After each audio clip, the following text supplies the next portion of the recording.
seorang warga Aceh Tamiang yang dilaporkan hilang selama 3 hari tanpa sengaja ditemukan oleh Praja IPDN Kemendagri yang sedang melakukan bakti sosial di wilayah terdampak bencana di Aceh.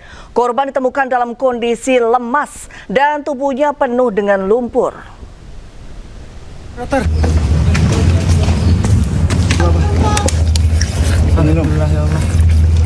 Air lagi. Seorang warga Aceh Tamiang yang dilaporkan hilang selama 3 hari berhasil ditemukan oleh Praja IPDN Kemendagri yang sedang melakukan bakti sosial di wilayah terdampak bencana. Penemuan korban tanpa disengaja dan saat korban ditemukan, Wakil Menteri Dalam Negeri Bima Arya juga sedang berada di lokasi itu. Korban ditemukan dalam kondisi lemas dan tubuhnya penuh dengan lumpur. Saat ditemukan, sejumlah praja IPDN memberikan minum kepada korban, kemudian mengevakuasinya menggunakan terpal dan langsung dibawa ke fasilitas kesehatan terdekat untuk mendapatkan penanganan medis. Wamendagri Bima Arya yang berada di lokasi saat penemuan pun ikut mengantar korban hingga ke rumah sakit dan mencoba berkomunikasi dengan korban untuk menanyakan identitasnya.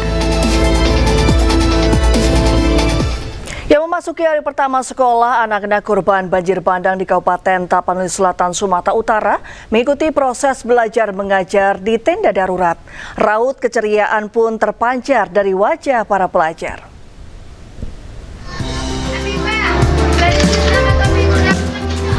Beginilah proses belajar mengajar para siswa-siswi Sekolah Dasar Desa Garoga, Kecamatan Batang Toru, Kabupaten Tapanuli Selatan, Sumatera Utara.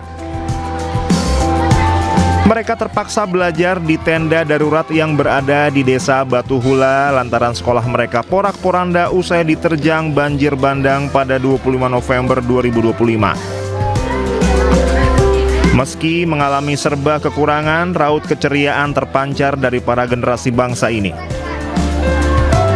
Mereka tampak dengan tekun mengikuti proses belajar yang diberikan gurunya. Pihak sekolah mengaku proses belajar mengajar ini terpaksa mereka lakukan di tenda darurat lantaran sekolah mereka yakni SD 100714 telah raib diterjang banjir bandang. Guna memberikan pembelajaran yang optimal, pihak sekolah menerapkan sistem belajar secara bergantian mengingat jumlah siswa mereka sebanyak 111 siswa. Siswa kelas 1 dan 2 masuk pagi, sedangkan siswa kelas 3, 4, 5, dan 6 masuk siang. Karena sekolahnya hancur, Pak. Semuanya kan udah rata, Pak. Jadi kami di sini, Pak, di tenda. Ini mekanisme sistem belajarnya seperti apa, Bu? Mengingat tendanya kan cuma satu, Bu. Benar, Pak. Jadi dibagi 2 ya, Pak. Jadi kelas 1, 2 ini masuk pagi. 3, 4, 5, 6 itu dimasuk siang. Sementara itu, orang tua siswa mengaku senang melihat anaknya kembali bersekolah meski di tengah kekurangan.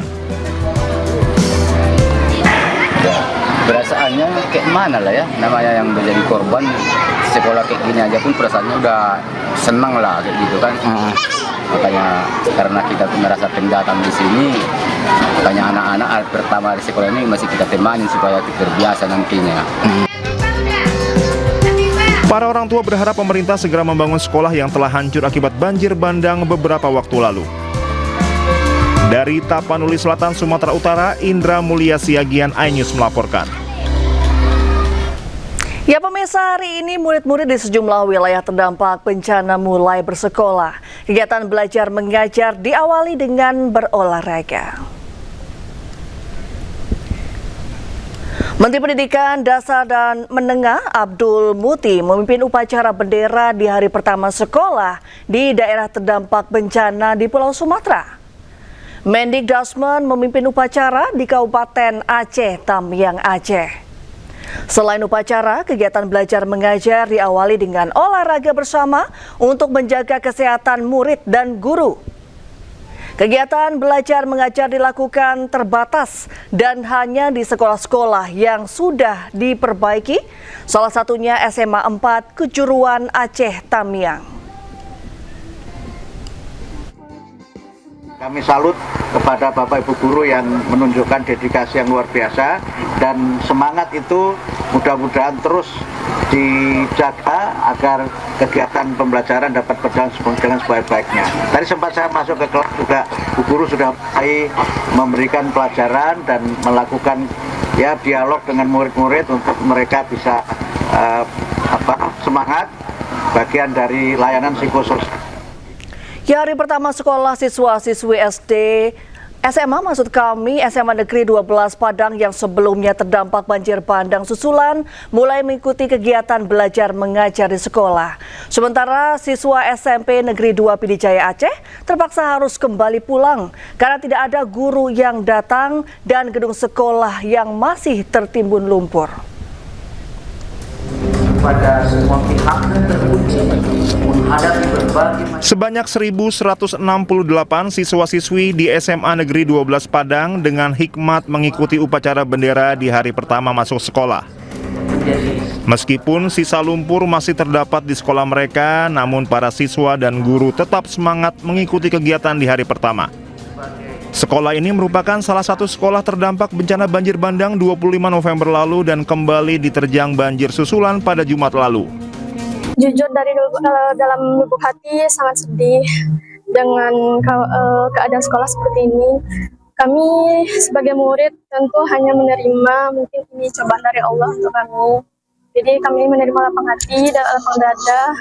Jadi tetap melanjutkan pembelajaran seperti sebelumnya.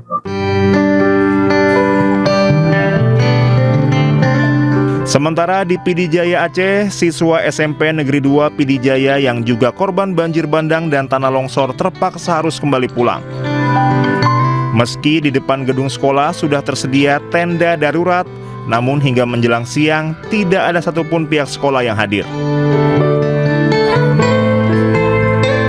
Sedih? Sedih. Kenapa merasa sedih? Karena tidak bisa sekolah lagi. Kemarin belajar nggak? Nah, Kenapa? hari ini baru sekolah. Rumah kayak mana? Kena banjir nggak? Kena di belakang aja. Baju sekolah aman? Para siswa berharap pemerintah bisa segera membersihkan sedimen lumpur yang menggunung agar mereka bisa kembali belajar normal. Dari Padang, Sumatera Utara dan Pidijaya Aceh, Budi Sunandar, Syukri Syarifuddin, iNews melaporkan. Ya pemirsa, pasca banjir, TNI AD mendukung pemulihan fasilitas pendidikan di Aceh Tamiang. Ratusan prajurit dikerahkan untuk melakukan pembersihan lingkungan sekolah dari lumpur dan kayu. Prajurit TNI bersama masyarakat setempat gotong royong membersihkan material kayu dan sampah untuk mempercepat pemulihan pasca bencana. Pembersihan dilakukan menggunakan sekop, cangkul, dan sapu. Alat berat juga dikerahkan untuk mengangkut timbunan lumpur dan material berat.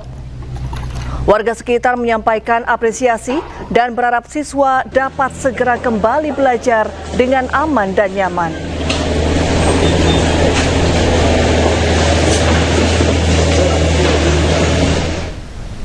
Informasi selanjutnya, pemirsa, warga Jorong Tepi Nagari, Kabupaten 50 Kota Sumatera Barat mendadak gempar. Sebidang sawah milik warga tiba-tiba ambles dan membentuk lubang besar.